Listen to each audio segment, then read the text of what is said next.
Agustin. Bagaimana kabar hari ini Bu Agustin? Selamat pagi Bu Eni, Alhamdulillah baik Bu. Alhamdulillah baik Bu Agustin. Untuk hari ini Bu Agustin akan melakukan kegiatan coaching ya. Bagaimana, sudah siap Bu Agustin? Siap Bu, hari ini saya akan melaksanakan coaching dengan Bu Anita. Baik, berhubungan dengan tugas saya Bu sebagai observer, ada beberapa hal yang ingin saya tanyakan. Yang pertama mengenai praktek coaching kemarin Bu. Bagaimana kira-kira perasaan Ibu dengan pelaksanaan coaching kemarin Bu? Untuk praktek coaching kemarin yang pastinya saya nervous Bu, deg-degan karena baru awal dan belum terbiasa juga dengan teknik tirtanya karena harus sesuai kan Bu? Ya, jadi baik, memang belum terbiasa nih Bu. Semoga kegiatan coaching nanti bisa berjalan lancar nih Bu. Iya Bu. Baik, untuk selanjutnya dalam proses kegiatan coaching ini kan Bu ada 3 kompetensi nih Bu. Yang pertama itu present atau kehadiran penuh. Kemudian mendengarkan dengan aktif dan mengajukan pertanyaan berbobot. Kira-kira nanti Bu Agustin yang merasa masih kurang atau yang ingin dikembangkan Bu Agustin itu bagian yang apa Bu? Kalau saya lebih di bagian present ya Bu, karena kan kita harus hadir secara penuh, harus fokus dengan apa yang disampaikan oleh coaching. Kalau kita kurang fokus, otomatis kita menjadi kurang aktif Oh baik, dalam menanggapi coaching. Oh baik, jadi Ibu merasa bahwa di bagian present itu yang ingin Ibu kembangkan. Terakhir nih Bu, apa yang diinginkan dari coaching ini? Yang pasti saya berharap akan ada solusi terbaik dan dari permasalahan yang dihadapi oleh coaching. Oke baik Bu, semoga coaching kali ini berjalan lancar nih Bu. Dan selanjutnya saya persilahkan untuk Ibu melakukan kegiatan coaching. Sebagai observer, saya akan mengamati kegiatan coaching yang akan Ibu lakukan. Apakah sudah sesuai dengan alur tirta, dan kemudian apakah bagian present yang nanti akan Ibu kembangkan itu terlihat biasa saja atau meningkat secara baik. Monggo Bu, silahkan dilanjutkan kegiatannya. Baik Bu, terima kasih dan semoga nanti dapat berjalan dengan lancar. Assalamualaikum Bu Agustin, mohon maaf mengganggu waktunya Bu Agustin. Ya. Waalaikumsalam Bu Anita. Silahkan santai aja Bu Anita. Bagaimana kabar Bu Anita hari ini? Alhamdulillah Bu Agustin. Kalau Bu Agustin sendiri bagaimana kabarnya hari ini? Alhamdulillah saya juga baik Bu hari ini. Sudah lama ya Bu Anita tidak berbincang-bincang, ngobrol-ngobrol. Ada yang bisa saya bantu Bu Anita? Iya Bu Agustin, begini, saya ingin sharing dengan Bu Agustin. Saya ada permasalahan sedikit terkait peserta didik saya di kelas. Nanti saya akan minta saran pemecahannya, begitu Bu.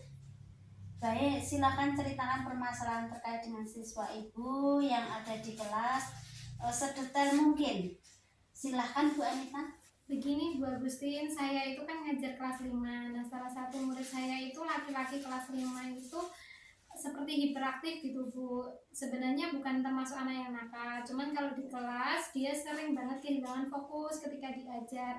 Selain itu dia sering banget ngobrol di momen yang tidak tepat. Dia juga suka jalan-jalan Bu, tidak bisa diam gitu di kelas, seperti anak yang kelebihan energi gitu Bu. Jadi saya itu bingung mau diapakan anak tersebut. Baik, jadi Bu Eni memiliki seorang siswa. Jadi Bu Anita memiliki seorang siswa laki-laki yang bisa dikatakan itu super aktif ya, dan memiliki energi yang berlebihan. Sering kehilangan fokus pada saat pembelajaran. Dia senang mengajak ngobrol temannya. Ketika pembelajaran berlangsung, setelah berjalan sering jalan ke sana kemari ketika pembelajaran, sehingga teman-temannya yang lain tidak terasa terganggu. Ya betul Bu, seperti itu. Jadi harapan apa yang Bu Eni ketika nanti selesai melakukan sesi coaching ini? Harapan saya setelah selesai nanti saya bisa menemukan solusi untuk menyelesaikan permasalahan terhadap murid saya ini. Jadi saya ingin anak didik saya itu bisa fokus gitu Bu terhadap pembelajaran. Harapan yang sangat mulia ya Bu. Menurut Bu Anita, murid yang fokus yang baik dan kesadaran diri yang baik serta manajemen diri yang baik itu yang idealnya seperti apa ya? Kalau menurut saya itu murid yang memiliki kesadaran diri yang baik itu seharusnya sadar apa yang harus dia lakukan di saat itu dan apa yang tidak boleh dilakukan saat itu. Kemudian dia juga fokus untuk melaksanakan sesuatu pembelajaran yang ada di hadapannya. Mindfulness gitu Bu, dalam mengikuti pembelajaran menurut saya. Ya, saya setuju sekali dengan pandangan Bu Anita tentang kondisi ideal murid itu. Salah satunya memiliki manajemen diri yang baik. Nah, selama ini apa saja yang telah Bu Anita lakukan untuk mengatasi anak tersebut? Jadi selama ini yang sudah saya lakukan itu saya mengingatkan, kemudian saya menasehati, tapi di lain hari di pertemuan yang lain itu terulang lagi Bu. Padahal sebenarnya saya sudah memberi kepercayaan kepada anak tersebut untuk sebagai ketua kelas, sebagai bentuk dia dalam mengerem perilakunya begitu Bu. Tapi dampaknya belum begitu signifikan. Baik Bu Anita, nanti sebetulnya langkah-langkah buat yang telah dilakukan dari menasihati, mengingat, menegur, sampai memberikan kepercayaan itu sebetulnya sudah betul Bu Anita, tapi ternyata dampaknya belum signifikan. Kira-kira hal apa yang perlu Ibu lakukan untuk menindaklanjuti hal tersebut Bu Anita? Jadi saya akan mengintegrasikan pembelajaran KSE Bu di pembelajaran saya. Jadi Bu Anita akan melakukan penerapan KSE. Begitu ya Bu di pembelajaran itu? Iya Bu. Menurut Ibu seberapa pentingnya sih pembelajaran sosial emosional dalam pembelajaran itu Ibu? Menurut saya itu sangat penting Bu, agar anak itu memiliki kesadaran diri begitu Bu. Saya berharap agar anak paham posisinya, dia bisa menempatkan diri di waktu dan momen yang tepat, agar dapat membentuk manajemen diri yang baik begitu Bu. Saya setuju sekali Bu dengan pembelajaran KSE. Anak dapat menggali kondisi emosinya, bisa menumbuhkan kesadaran diri, juga menumbuhkan kepercayaan diri yang baik. Apalagi yang Ibu akan lakukan untuk membantu murid tersebut Bu Anita? Oh ini Bu, saya kan belum pernah memanggil anak tersebut secara empat mata. Saya pikir suatu hari nanti saya akan memanggil dia secara empat mata. Kemudian saya akan menerapkan segitiga restitusi Bu. Oh iya Bu. Menurut Bu Anita, apa sih fungsi dari segitiga restitusi itu sendiri Bu? Saya pikir agar memperbaiki identitas anak sebagai pembuat kesalahan begitu Bu. Jadi untuk menstabilkan identitasnya dia. Kemudian harapan saya dia menyadari kesalahan dan memiliki tanggung jawab untuk memperbaiki kesalahan tersebut tanpa dirinya merasa terpuruk begitu Bu. Wah, benar sekali ya Bu. Tadi Ibu sudah mengintegrasikan pembelajaran sosial emosional di dalam kelas serta melakukan segitiga restitusi. Kira-kira adakah langkah-langkah yang lain yang bisa membantu murid tersebut Bu? Oh ini Bu, kalau dilihat dari fisik dan ciri luarnya, dia itu gaya belajarnya kinestetik walaupun nanti harus apa itu namanya ada penelitian lebih lanjut.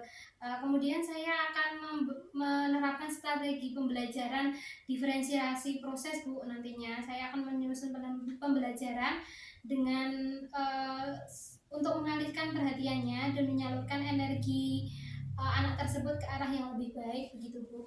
Wah, berarti nanti akan melaksanakan berdiferensiasi proses dengan gaya belajar kinestetik sehingga anak tersebut bisa terfasilitasi begitu ya Bu? Iya Bu, karena selama ini memang saya belum memfasilitasi anak-anak itu secara maksimal.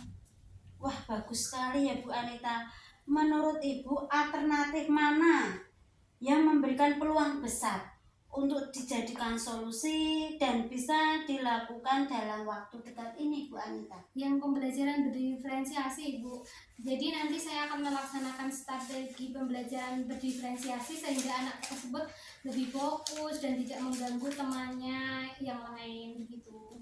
Baik Bu Anita, menurut Bu Anita, kira-kira siapa yang akan dilibatkan dalam menyusun rencana aksi tersebut?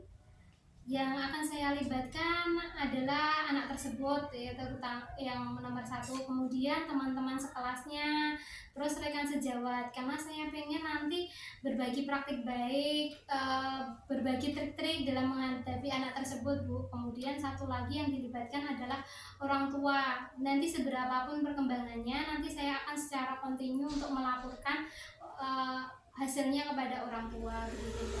Nah, kira-kira kapan itu akan melaksanakan rencana aksi Bu Anita? Saya berencana melakukannya secepat mungkin, Bu. Kemungkinan hari Selasa depan sambil saya nanti membuat perencanaannya, Bu. Wah, mantap sekali ya Bu Anita. Saya dukung rencana Bu Anita. Semoga rencana aksinya bisa berjalan lancar, tetap semangat, tetap optimis. Jangan ragu untuk membantu anak didik kita. Nanti setelah 2 minggu dari pertemuan ini kita jadwalkan lagi untuk melaksanakan coaching yang sesi 2 ya Bu. Saya sudah tidak sabar lagi untuk mendengarkan hasil yang telah dilakukan oleh Bu Anita. Ya, terima kasih Bu Agustin sudah membantu, sudah mensupport saya. Assalamualaikum Bu Agustin. Waalaikumsalam.